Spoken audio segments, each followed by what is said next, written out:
आता पेट्रोलचा खर्च विसरा, घरी आणा इलेक्ट्रिक स्टायलिस्ट इलेक्ट्रिक गाडी।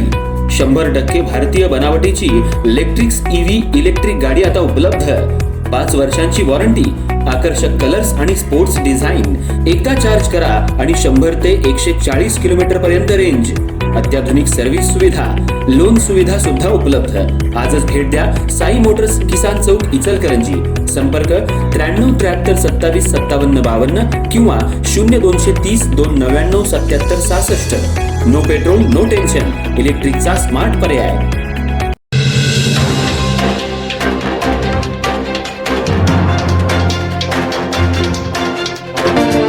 निपाणी व्हाईट हाऊसवरील दिनांक 20 जून 2026 रोजी घडलेल्या गोळीबार प्रकरणात चिकोडी जिल्हा न्यायालयाचा आरोपी अरमान मोमीन याला जामीन मंजूर झाला।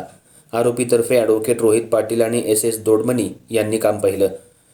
20 जून 2026 रोजी व्हाईट हाऊस इथं आरोपी अरमान मोमीन आणि सुखराज घाडगे यांच्या शुगर फॅक्टरी स्क्रॅप टेंडर प्रकरणात महाराष्ट्र, गोवा आणि कर्नाटक या भागातल्या व्यापाऱ्यांची टेंडर संबंधी बोली लावण्यात आली होती।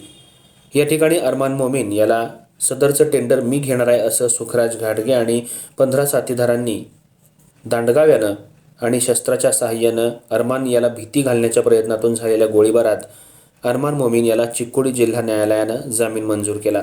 या कामी उच्च न्यायालयाचे निकालपत्र आणि आरोपीची कायदेशीर बाजू मांडून हा जामीन मंजूर झाला।